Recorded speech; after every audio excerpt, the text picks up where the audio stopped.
Good morning sir. Good morning जी, very good morning. नमस्कार sir. नमस्कार जी।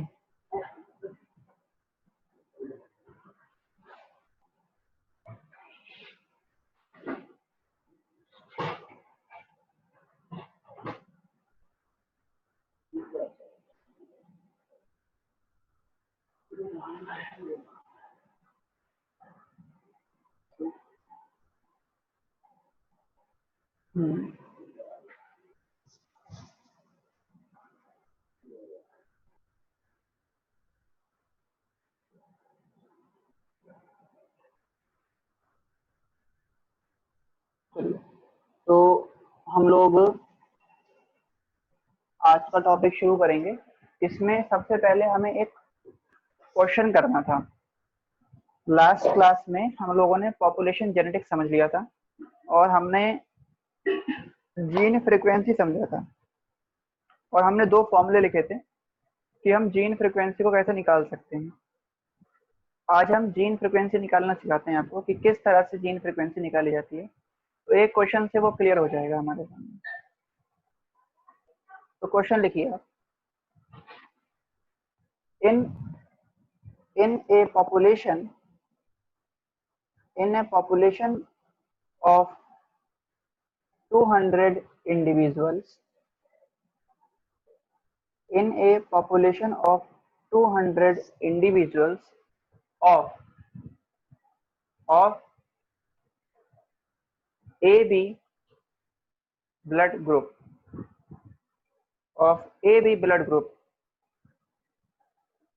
is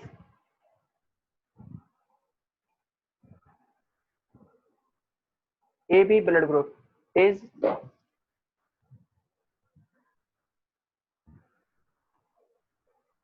100 AA,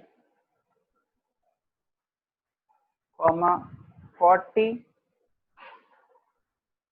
AB and 60 BB were present.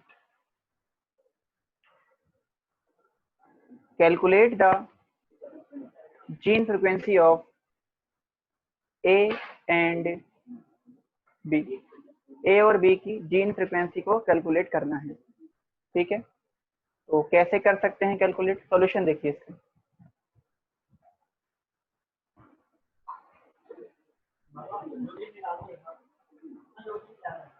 Solution ये है कि जैसे हम सबसे पहले जीन फ्रीक्वेंसी ए की निकालते हैं, इस वाले की, तो हम लिखेंगे जीन फ्रीक्वेंसी ऑफ ए। इसको हम स्मॉल p मान लेते हैं। तो फॉर्मूला क्या था भाई? सबसे इसका फॉर्मूला जो था वो था total number of dominant alleles देख लो या p वाले एलील देख लो, तो total number of A alleles, total number of A alleles, और उसको डिवाइड करेंगे किससे?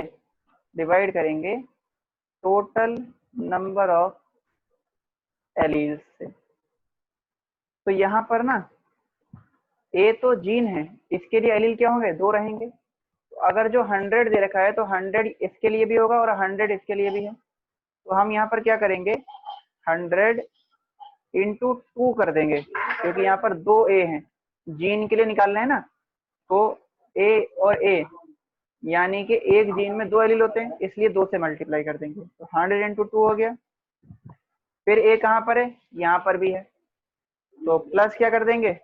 प्लस 40 और डिवाइडेड बाय, इसको निकालोगे तो 100 इंटू 2 प्लस 40 इंटू ए और बी है तो 2 कर देंगे, और प्लस 60 क्या है, बी और बी 2 है तो 60 इंटू 2 कर देंगे। तो ये आ जाएगा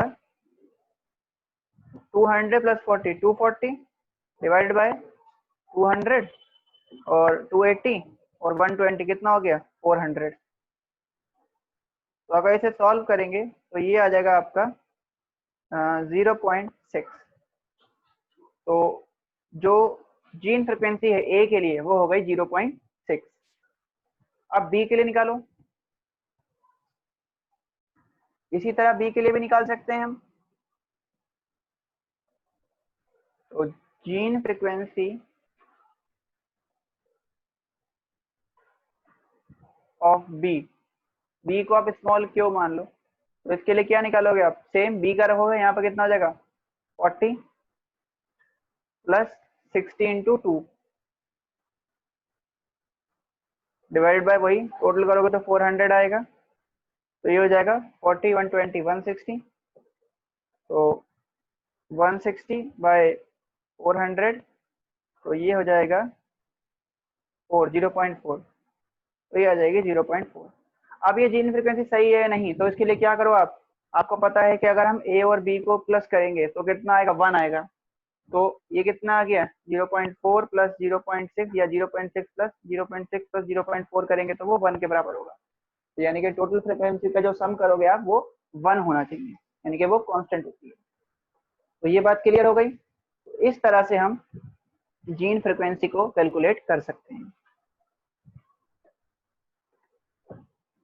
ठीक है जी, इसे नोट कर लीजिए। ऐसा क्वेश्चन आपके सामने आएगा तो आप इजीली जीन फ्रिक्वेंसी निकाल सकते हैं। ये क्वेश्चन आपका इवोल्यूशन से कोरिलेट करता है। अब इसमें जब आप मॉड्यूल सॉल्व करेंगे तो आपको कुछ क्वेश्चन मिलेंगे हार्डी वेनबर्ग इक्वेशन के, वो अभी आपको नहीं करने हैं, क्योंकि वो क्वेश्चंस हम लोग इवोल्यूशन में जाएंगे वहां पर डिस्कस करेंगे। यहाँ पर आपको क्या करना है, यहाँ पर आपके पास अब जितने भी क्वेश्चन इसमें होंगे वो सारे आप सॉल्व कर सकते हो। अब कुछ थ्योरेटिकल पोर्शन हमारे पास रह गए हैं जिनको हम कवर कर लेते हैं और फिर हमारा जो ये चैप्टर है वो खत्म हो जाएगा। तो अब हम शुरू करते हैं, छोटे छोटे कुछ टॉपिक्स हैं। जैसे पहला टॉपिक हमारे पास आता है, अच्छा एक बात और मैं आप लोगों से पूछना भूल गया, कल आप लोगों का एग्जाम था, कैसा रहा एग्जाम? अच्छा रहा, ठीक है, चलिए बहुत अच्छी बात है। देखिए, तो हम लोग बात करते हैं सबसे पहले ह्यूमन जेनेटिक्स के बारे में। ह्यूमन जेनेटिक्स, और जिन साइंटिस्ट ने ह्यूमन जेनेटिक्स के बारे में सबसे पहले एक्सप्लेन किया था वो थे सर आर्चीबाल्ड गेरॉड, और इनको बोलते हैं father of human genetics. Father of human genetics, और इनको बोला जाता है फादर ऑफ बायोकेमिकल जेनेटिक्स। और ये हैं सर आर्चीबाल्ड गेरॉट। ठीक है, इन्होंने ह्यूमन जेनेटिक्स में बहुत इंपॉर्टेंट रोल प्ले किया, काफी सारी चीजें इन्होंने ह्यूमन जेनेटिक्स में एक्सप्लेन की थी। अब ह्यूमन जेनेटिक्स को हम दूसरे प्लांट जेनेटिक्स या एनिमल जेनेटिक्स की तरह स्टडी क्यों नहीं कर सकते? भाई जैसे हम प्लांट्स के बारे में पढ़ते हैं, दो प्लांट लिए क्रॉस करा दिया, कोई नया प्लांट आ गया, उसके अंदर ऑब्जर्व करे कैरेक्टर। हमने कोई एनिमल लिया, उसमें क्रॉस करा दिया और देखा कोई नया एनिमल आ रहा है, उसके हमने ऑब्जर्व किया कैरेक्टर के, भाई इसमें क्या हो रहा है। उस तरह से हम ह्यूमन में नहीं कर सकते। क्यों नहीं कर सकते? तो इसके कुछ रीजंस हैं। तो हम यहाँ पर अब पढ़ते हैं कि रीजंस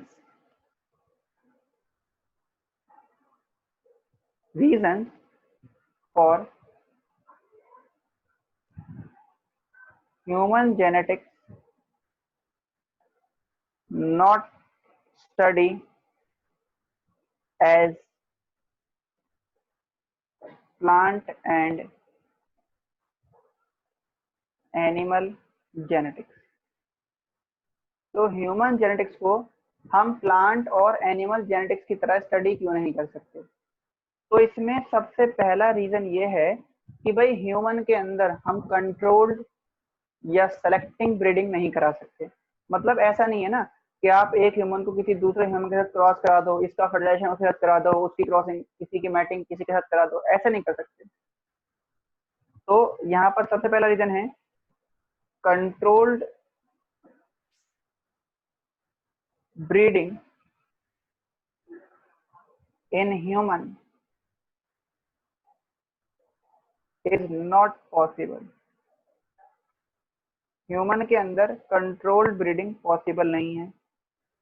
दूसरी बात, ह्यूमन में मल्टीपल फैक्टर ट्रेट देखे जाते हैं। तो दे शो, दे मतलब ह्यूमन, दे शो मल्टीपल फैक्टर ट्रेट, जिसमें से दो तो हमने पढ़े ही हैं। कौन कौन से? जैसे प्लियोट्रॉपी हो गया और पॉलीजेनिक हो गया। तो ये मल्टीपल फैक्टर ट्रेट है। तो हम इन सब की वजह से भी ह्यूमन जेनेटिक्स को स्टडी नहीं कर सकते। दूसरी बात, इसके अलावा अगर देखेंगे तो हम ये बोल सकते हैं कि ह्यूमन में जो इसका ऑफ स्प्रिंग को प्रोड्यूस करने का लेंथ है वो लॉन्ग होता है। तो long time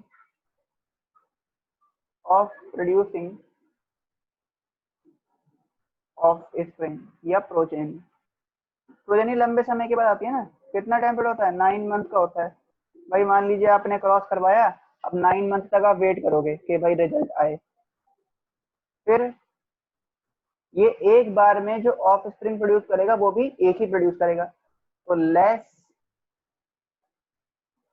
number of progeny, इसमें प्रोजेनी लेस होती है, लेस नंबर प्रोजेनी प्रोड्यूस करता है।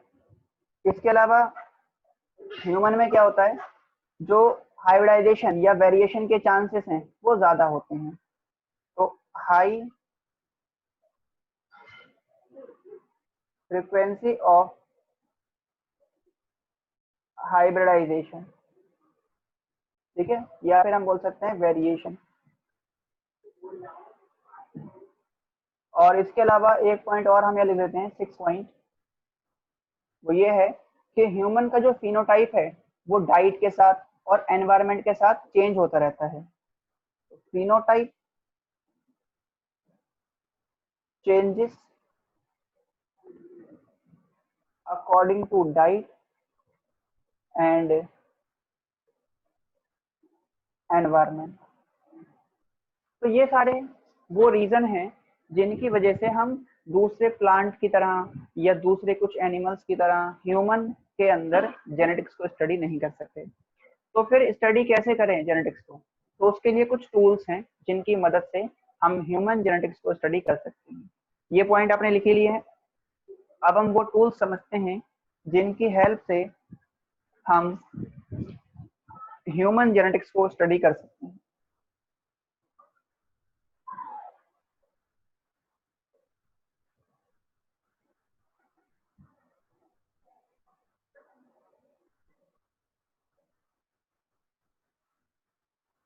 Tools for study of human genetics. Human genetics को स्टडी करने के टूल्स क्या क्या हैं? तो सबसे पहले की अगर बात करेंगे, नंबर 1 अगर हम समझेंगे तो वो है, हम लोग पेडिग्री एनालिसिस कर सकते हैं। पेडिग्री एनालिसिस कर सकते हैं। दूसरा, हम पॉपुलेशन जेनेटिक्स कर सकते हैं।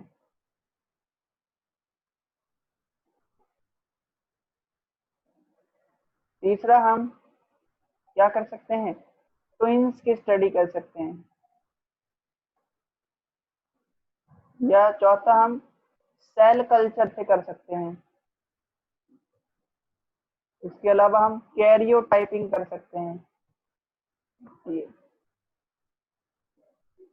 कैरियोटाइप स्टडी कर सकते हैं, ठीक है। और क्या कर सकते हैं, और हम मैथमेटिकल टूल्स का यूज कर सकते हैं, मैथमेटिकल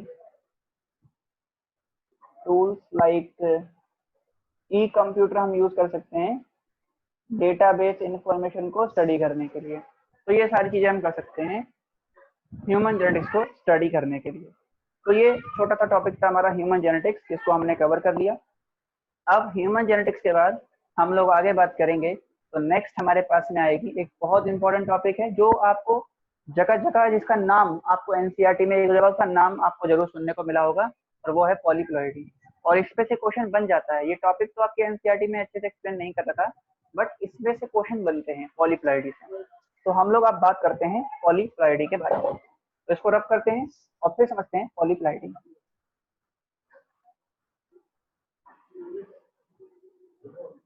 अब देखिए, अब हमारे पास आता है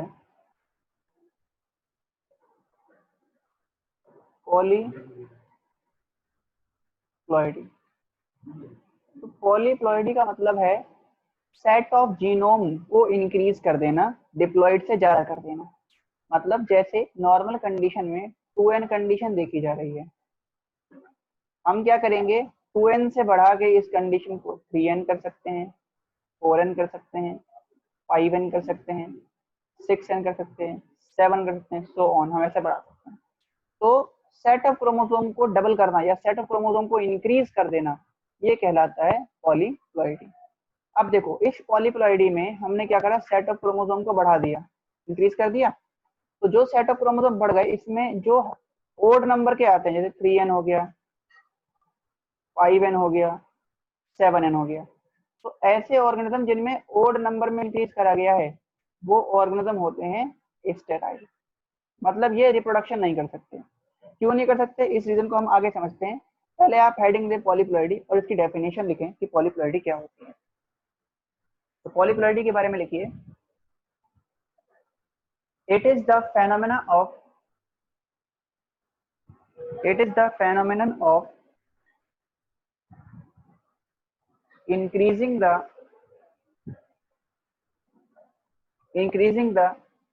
set of chromosome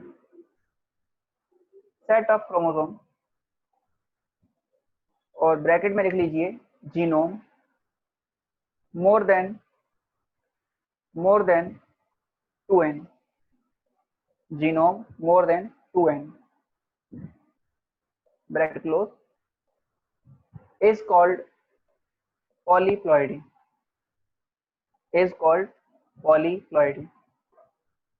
ठीक है। और पॉलीप्लॉइडी में कंडीशन क्या हो सकती है, 3n, 4n, 5n, 6n, 7n, ये हो सकती है। अब देखो, अब मैं कह रहा हूँ कि जितनी भी ओड कंडीशन बनती हैं कि भैया 3n बन गई, 5n बन गई, 7n बन गई, सो ऑन, तो जो ओड कंडीशंस हैं, ऐसे ऑर्गेनिज्म कैसे होते हैं, स्टेराइल होते हैं। तो हम यहाँ लिखेंगे, इसमें लिखिए आप, the odd conditions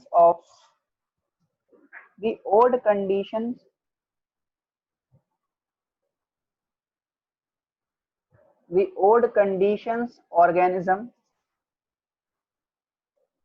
obtained by polyploidy are sterile because they do not show equal distribution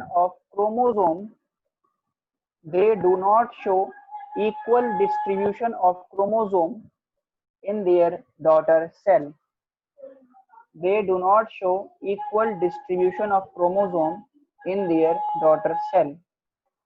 देखो, जैसे 3n है, मान लो किसी में n कंडीशन थी 3, तो 2n कंडीशन क्या होगी 6 और 3n क्या हो जाएगी 9। अब एक पेरेंट सेल में 9 क्रोमोसोम है, अब इससे डॉटर सेल बननी है, तो डॉटर सेल में कैसे जाएंगे क्रोमोसोम, 4.5 थोड़ी जाएंगे, तो क्रोमोसोम ब्रेक तो होगा नहीं। तो यहाँ पर क्रोमोसोम का इक्वल डिस्ट्रीब्यूशन नहीं हो पाएगा, इसलिए ऐसे ऑर्गेनिज्म क्या होते हैं, स्टेराइल होते हैं। जिनके अंदर ओड कंडीशन देखी जाती है पॉलीप्लॉइडी की, वो स्टेराइल होते हैं, क्योंकि उनमें इक्वल डिस्ट्रीब्यूशन नहीं हो पाता क्रोमोसोम का। ठीक है, अब देखो, अब आगे बात करें अगर, तो पॉलीप्लॉइडी जब क्रिएट होगी, पॉलीप्लॉइडी की वजह से दो चीजें बदलेंगी भाई। जैसे ये सेल है, ये एक सेल है, इस सेल में नॉर्मल कंडीशन मान लीजिए ये थी, डिप्लॉइड थी, इसके अंदर पॉलीप्लॉइडी हो गई, तो पॉलीप्लॉइडी से इसका जो जीनोम है वो बदल गया,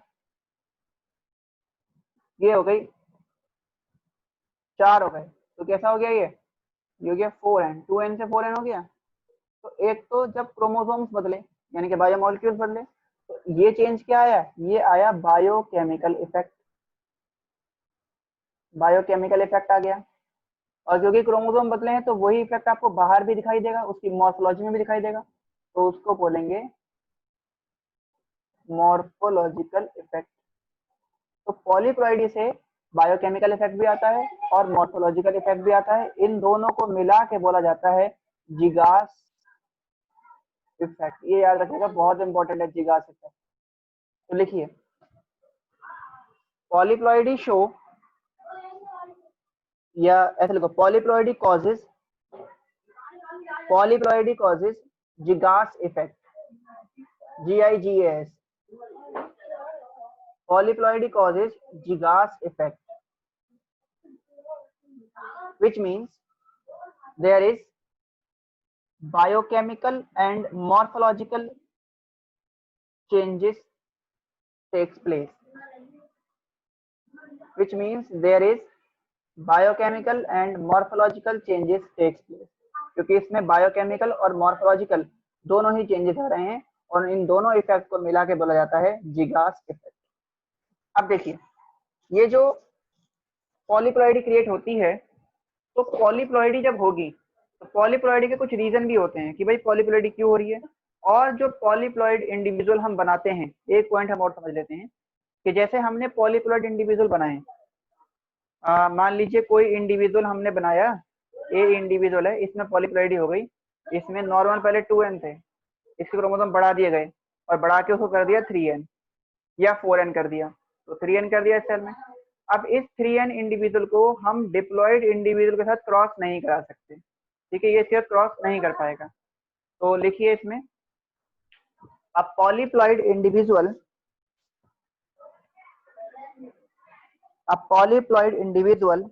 can not cross with diploid organism, a polyploid individual can not cross with diploid organism. Polyploid individual को डिप्लॉइड ऑर्गेनिज्म के साथ क्रॉस नहीं कराया जा सकता, ठीक है। तो ये हमने पॉलीप्लॉइडी समझी, और उसके कुछ हमने समझे किस तरह से पॉलीप्लॉइडी जो है वो इफेक्ट करती है, अपने क्या क्या इफेक्ट शो करती है। अब ये पॉलीप्लॉइडी जो हो रही है, इसके रीजन क्या है, किस वजह से हो सकती है पॉलीप्लॉइडी, वो रीजन समझते हैं यहाँ पर।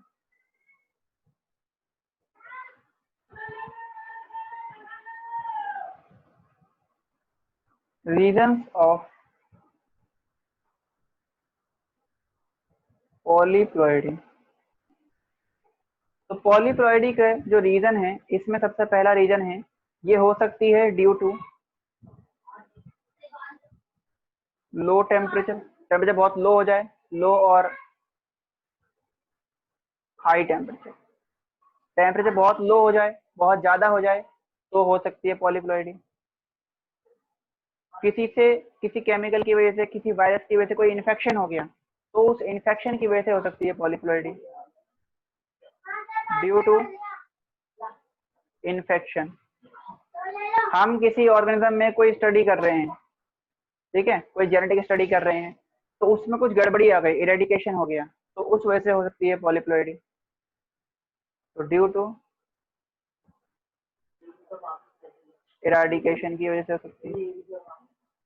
इसके अलावा पॉलीप्लॉइडी जो है, फोर्थ वन है, पॉलीप्लॉइडी जो है ये किस वजह से हो सकती है, पॉलीप्लॉइडी क्रिएट हो सकती है केमिकल्स की वजह से, ड्यू टू केमिकल, केमिकल्स की वजह से आर्टिफिशियली पॉलीप्लॉइडी क्रिएट की जाती है। हाँ, एक सेकंड आप लोग होल्ड करेंगे क्लास।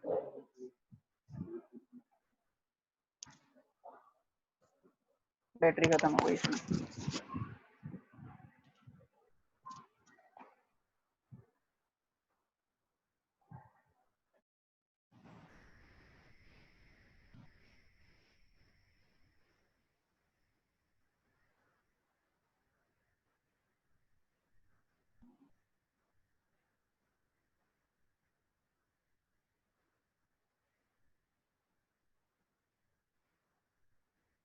आप लोग सुन पा रहे हैं? मुझे वॉइस आ रही है मेरी?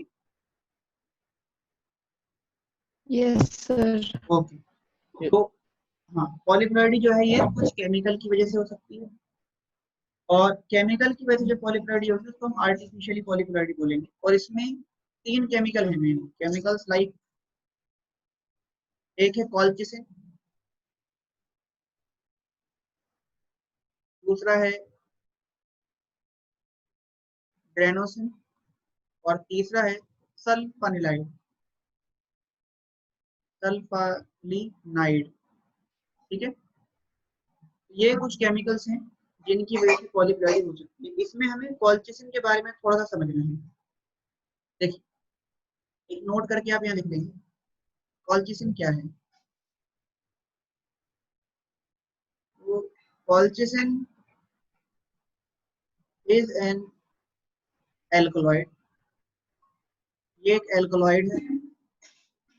और जो कॉलचिसिन है ये किससे ऑब्टेन किया जाता है? ऑब्टेन्ड फ्रॉम, से हम ऑब्टेन करते हैं कॉलचिसिन ऑब्टेन्ड फ्रॉम कॉलचिकम ऑटोमिनेली से। कॉलचिकम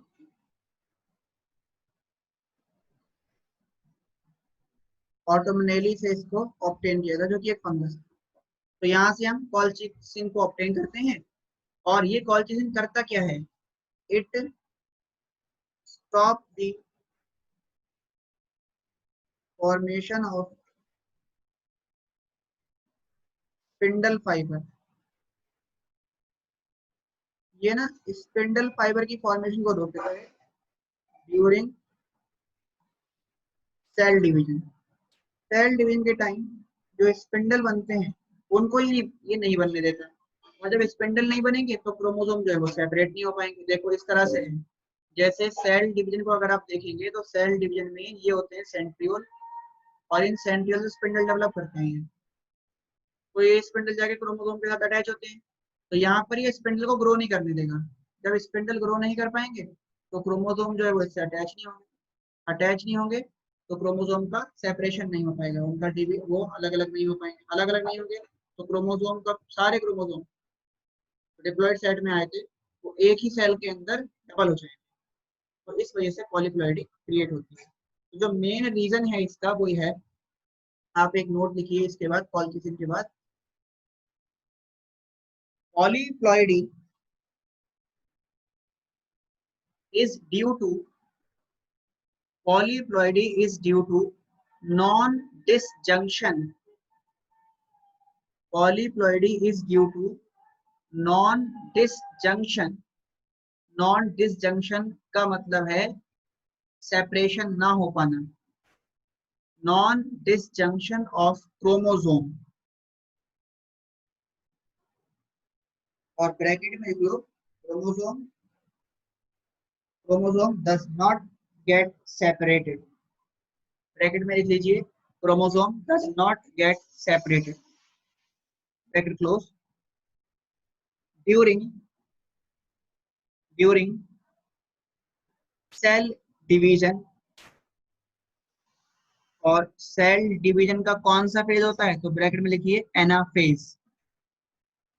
एनाफेज, एनाफेज के टाइम पर ये अगर डाल दिया जाए कॉलचिसिन आर्टिफिशियली किसी एक कल्चर में जिसमें हम सेल को ग्रो करा रहे हैं, तो उस सेल में पॉलीप्लॉइडी क्रिएट हो सकती है। तो ये हमने समझ लिया पॉलीप्लॉइडी क्या है, इसके होने के रीजन क्या है, और आर्टिफिशियली किन केमिकल की मदद से पॉलीप्लॉइडी हो सकती है। पॉलीप्लॉइडी कवर करने के बाद अब हम देखते हैं कि पॉलीप्लॉइडी के कितने टाइप्स हो सकते हैं, कितनी तरह की हो सकती है पॉलीप्लॉइडी। तो ये समझ में आ गया आप सभी को। अब हम देखते हैं टाइप्स ऑफ पॉलीप्लॉइडी।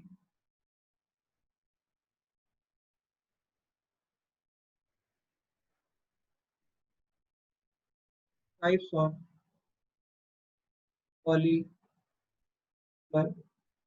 पॉलीप्लॉइडी के 3 टाइप्स हैं, मेन 3 टाइप्स, जिसमें सबसे पहला है ऑटो पॉलीप्लॉइडी। ऑटो पॉलीप्लॉइडी में क्या होता है, इसके अंदर ना सेम जीनोम को, एक ही सेल का जो जीनोम है उस सेम जीनोम को हम डबल कर देते हैं, उसके नंबर को इंक्रीज करते रहते हैं, तो इसको बोलते हैं ऑटो पॉलीप्लॉइडी। इसमें लिख लीजिए सीधा सीधा, बहुत सिंपल है। In this type of polyploidy, auto polyploidy में लिखेंगे in this type of polyploidy same genome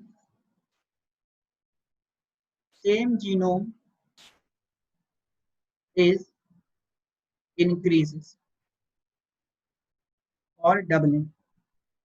same genome को इंक्रीज करेंगे या उसको डबल करेंगे, इसको बोलते हैं auto polyploidy.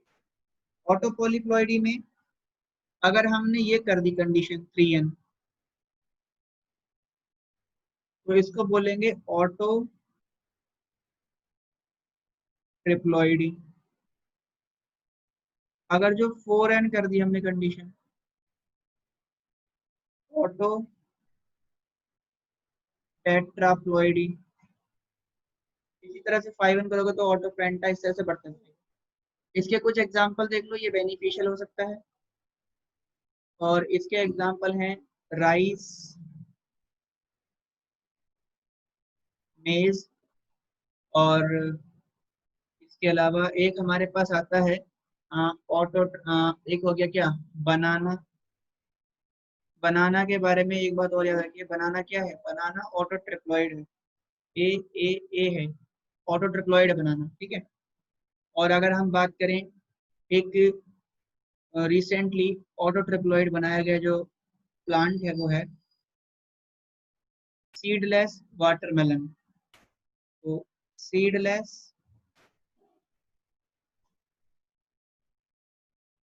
Watermelon is an auto triploid plant. ये एक ऑटो ट्रिप्लॉइड प्लांट है। इस वाटरमेलन में सीड नहीं होते, बीज नहीं होते। एक हमारे पास आया है फिर शुगर बीट, शकरकंदी। शुगर बीट जो है ये भी क्या है, is an auto triploid plant. और इसमें खास बात क्या है, इसमें खास बात है इट हैज, ये sugar, it has more sugar than normal sugar beet. Normal जो होती है ना शकरकंदी, उनसे ज्यादा इसके अंदर शुगर देखा जाता है। तो ये हो गया ऑटो पॉलीप्लॉइडी। सेकंड जो आता है ऑटो पॉलीप्लॉइडी के बाद हमारे पास नंबर 2, वो है एलो पॉलीप्लॉइडी। एलो पॉलीप्लॉइडी, या इसको एक नाम और दिया गया है, इसको बोलते हैं इंटर स्पेसिफिक पॉलीप्लॉइडी। इसमें क्या करते हैं इंटर स्पेसिफिक में या एलो पॉलीप्लॉइडी में, इसमें ना 2 अलग स्पीसीज के ऑर्गेनिज्म लेंगे। जैसे हमने कोई प्लांट ए ले लिया, प्लांट ए, और एक ले लिया प्लांट बी, और 2 अलग अलग स्पीसीज प्लांट को हमने क्या करा, इनसे गैमेट बने, इनको क्रॉस करा दिया, ए बी प्लांट आ गया, हाइब्रिड आ गया ना, ये हो गया हाइब्रिड। और इसमें इस F1 हाइब्रिड को क्या कराएंगे, इसमें अब इसके अंदर डबलिंग करा देंगे। इसके अंदर डबलिंग कराएंगे तो क्या होगा, ए बी दोनों डबल हो जाएंगे। तो इस तरह से हमारे पास जो प्लांट आएंगे ये कहलाएंगे हमारे एलो पॉलीप्लॉइडी या फिर inter specific polyploidy. Inter specific इसलिए क्योंकि इसमें दो अलग अलग स्पीशीज को हाइब्रिड करा के उनके हाइब्रिड के अंदर हमने डबलिंग कराई है, तो ये कहलाता है एलो पॉलीप्लॉइडी या इंटर स्पेसिफिक पॉलीप्लॉइडी। क्लियर है? इसकी definition in this type of polyploidy plant of two different species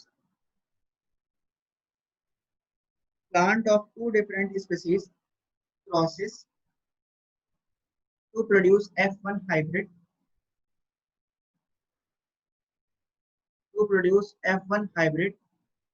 which is undergo doubling of genome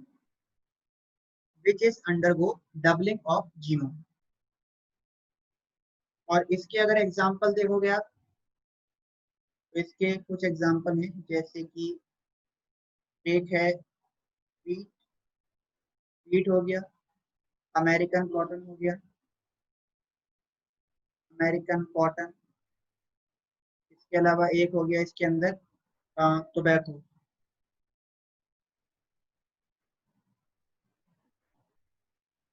tobacco का साइंटिफिक नेम है निकोटियाना टोबैकम।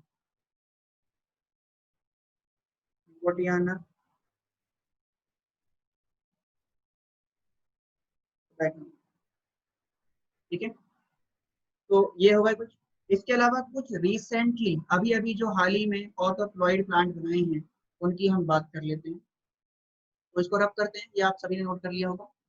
अब हम रिसेंटली फॉर्म्ड एलोप्लॉइड प्लांट की बात करें।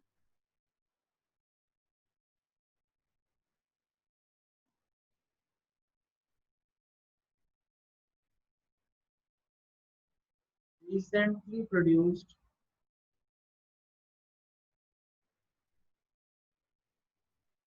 एलोप्लॉइड्स आर, इसमें सबसे पहला है रेफिनो ब्रासिका।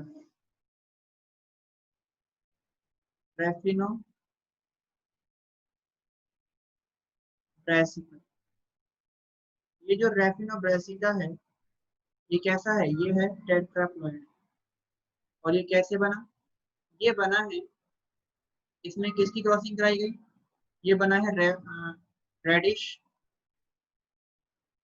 है 2n = 18 और इसको क्रॉस करा दिया गया किसके साथ में, कैबेज के साथ। कैबेज है 2n = 18, इन्हें क्रॉस कराया तो इनसे आ गया रेफिनो ब्रासिका 4n = 36। दूसरा है ट्रिटिकेल। ट्रिटिकेल किससे बना है, ट्रिटिकेल बना है राई से।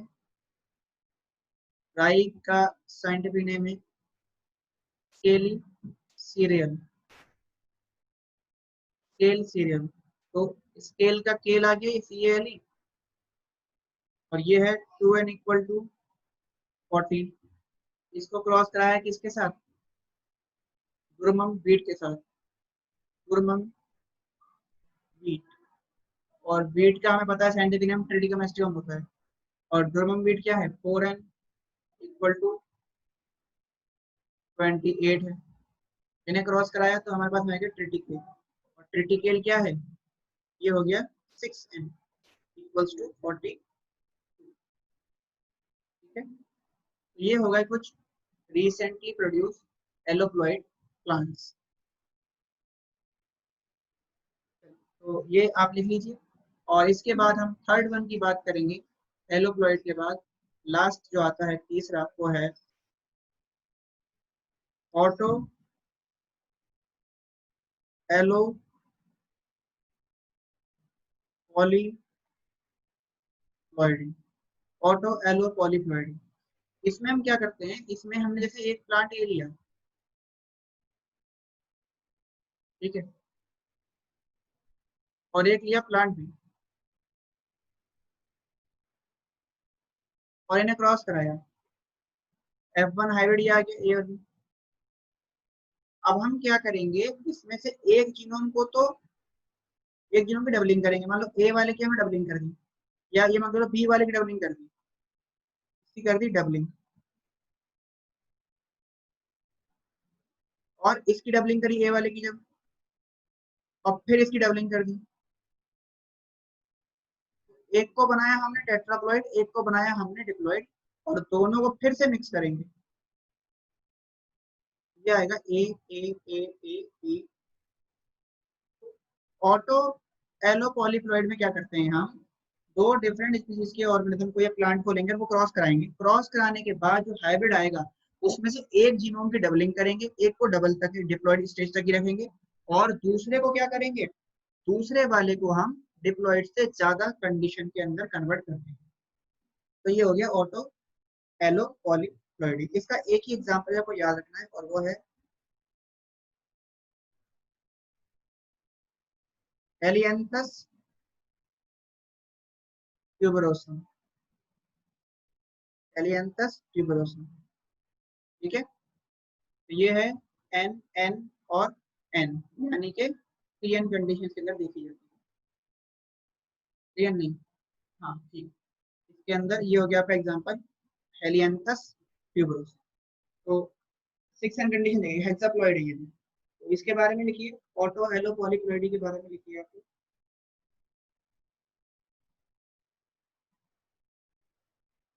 in this type of in this type of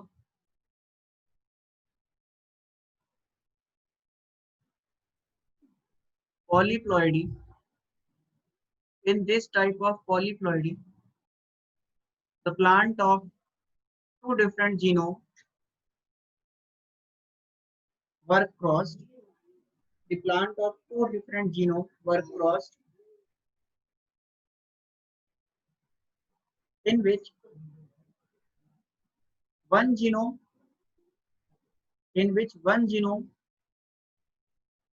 is confined. Confined का मतलब है सीमित रखना, is confined up to diploid stage, and other genome make more than diploid stage. More than diploid stage. और एग्जांपल लिख लीजिए इसका, हेलियंथस ट्यूबरोसम। तो इस लास्ट एग्जांपल के साथ हमने अपना पॉलीप्लॉइडी भी कवर कर दिया। अब पॉलीप्लॉइडी पूरा होने के बाद हम लोग एक नेक्स्ट टॉपिक पढ़ते हैं, जो कि है गायनेंड्रोमॉर्फ। और ये गायनेंड्रोमॉर्फ ड्रोसोफिला में देखा जाता है। तो देखिए फर्क करते हैं और फिर समझते हैं गायनेंड्रोमॉर्फ के बारे में।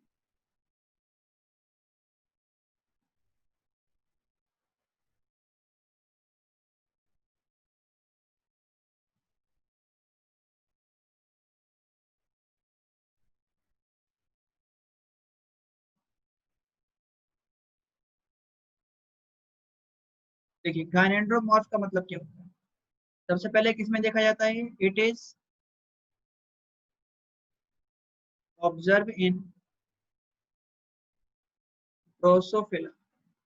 ये ड्रोसोफिला में देखा जाता है। इस केस में जो ड्रोसोफिला है वो कुछ ऐसे दिखेगा आपको।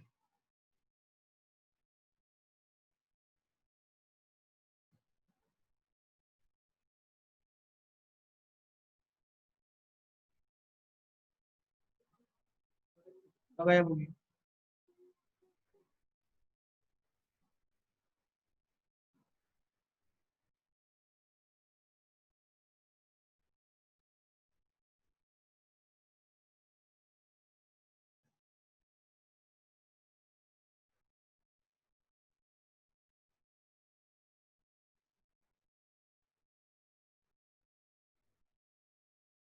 इसमें आप देखेंगे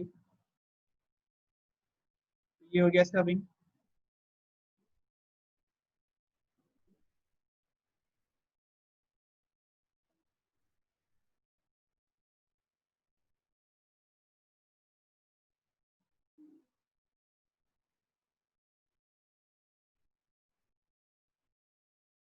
तो इस ड्रोसोफिला में ये जो हाफ बॉडी है, ऐसे इस तरह से अगर हम बॉडी को दो पार्ट में देखेंगे, आधी बॉडी तो होगी इसकी मेल की और आधी बॉडी दिखाई देगी फीमेल की। ये हाफ बॉडी हो गई मेल की और हाफ बॉडी पार्ट होगा इसका फीमेल। तो इस तरह की कंडीशन को जिसमें बॉडी में आधा पार्ट मेल का दिखे आधा पार्ट फीमेल का दिखे उसे बोलते हैं गायनेंड्रोमा, है ना। एक वो आप देखेंगे भगवान शिव भी ऐसे ही एक आपको फोटो दिखाई देगी जिसमें उनकी आधी बॉडी मेल की है आधी फीमेल। तो ड्रोसोफिला के अंदर क्या होता है, ये एक्स क्रोमोसोम में चेंज आने की वजह से होता है। इनके अंदर एक एक्स क्रोमोसोम कम हो जाता है ड्रोसोफिला में। तो जब एक एक्स क्रोमोसोम कम हो जाएगा तो उसके अंदर ये कंडीशन क्रिएट होती है जिसे बोलते हैं हम लोग गायनेंड्रोमा। इसमें जो ड्रोसोफिला होगा वो हाफ बॉडी तो मेल की तरह दिखाई देगा और उसकी हाफ बॉडी फीमेल की तरह दिखाई देगी, या फिर मेल बॉडी के ऊपर फीमेल के कुछ स्ट्रक्चर देखे जा सकते हैं या फीमेल बॉडी के ऊपर मेल के स्ट्रक्चर देखे जा सकते हैं, इसे बोलते हैं हम लोग गायनेंड्रोमा। तो आप ये डायग्राम बना लीजिए और इसके बारे में लिखिए। In this condition,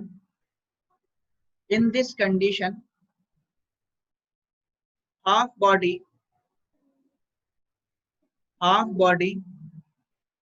is observed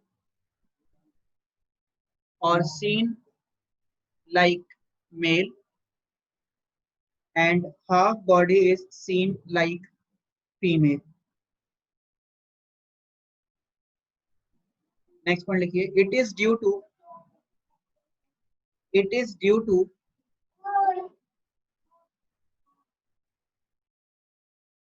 decrease in one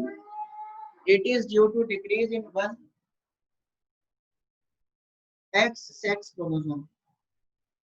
It is due to decrease in one X sex chromosome.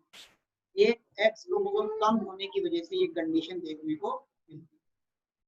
तो ये हो गया आपका ड्रोसोफिला, ठीक है। तो ड्रोसोफिला का गायनेंड्रोमॉर्फ कैरेक्टर देखने के बाद हमें क्या बात समझ में आती है या क्या चीज इससे हमें सीखने को मिलती है? इससे हमें ये समझ में मिलता है कि जो सेक्स डिटर्मिनेशन होता है ड्रोसोफिला में उसमें वाई क्रोमोसोम उतना इम्पोर्टेंट रोल प्ले नहीं करता, ठीक है। तो ये हो गया आपका गायनेंड्रोमा। तो इसी के साथ हमने लगभग मैक्सिमम टॉपिक कवर कर लिए हैं इसके। अब हम जब नेक्स्ट क्लास में मिलेंगे तो नेक्स्ट क्लास के अंदर हम लोग न्यू चैप्टर शुरू करेंगे और वो रहेगा आपका मॉलिक्यूलर बेसिस ऑफ इनहेरिटेंस। और उससे चांसेस हैं आपके 5 नंबर के जो क्वेश्चन हैं वो वहां से बनते हैं। आपके सब्जेक्टिव में लॉन्ग क्वेश्चन बनने के चांस होते हैं और ऑब्जेक्टिव में भी काफी सारे क्वेश्चन वहां से हमको देखने को मिलते हैं। तो नेक्स्ट क्लास से हम लोग मॉलिक्यूलर बेसिस शुरू करेंगे और दो एक टर्मिनोलॉजी रहेगी इस चैप्टर की जो हम पढ़ेंगे, जैसे यूथेनिक्स क्या होता है, यूपेनिक्स क्या होता है। जैसे एक जो है हम बात करें अगर फ्रांस वगैरह ग्रीस की अगर बात करें तो ग्रीस में पिछले अगर हम कुछ सालों की बात करें 4 से 5 साल पहले ग्रीस के अंदर, तो ग्रीस के जो म्यूजिशियन हुआ करते थे वो बहुत अच्छे हुआ करते थे, उसके जो सैनिक होते थे वो बहुत अच्छे होते थे और काफी सारे चीजें उसमें क्या थी जो उसमें जो ह्यूमन प्रोड्यूस हो रहे थे वो वेल क्वालिटी वाली। तो ऐसा किस वजह से था, उस कंडीशन को हम नेक्स्ट क्लास के अंदर समझेंगे। छोटा सा एक टॉपिक है, 10 मिनट में कवर हो जाएगा और उसके बाद हम लोग अपना न्यू चैप्टर शुरू कर देंगे कल ही, जो कि रहेगा मॉलिक्यूलर बेसिस ऑफ इनहेरिटेंस। तो कल से आप लोग जो है कोई भी क्लास मिस मत करिएगा, अच्छे से समझिएगा और जो भी डाउट रहे वो पूछते रहिए। Thank you so much. कल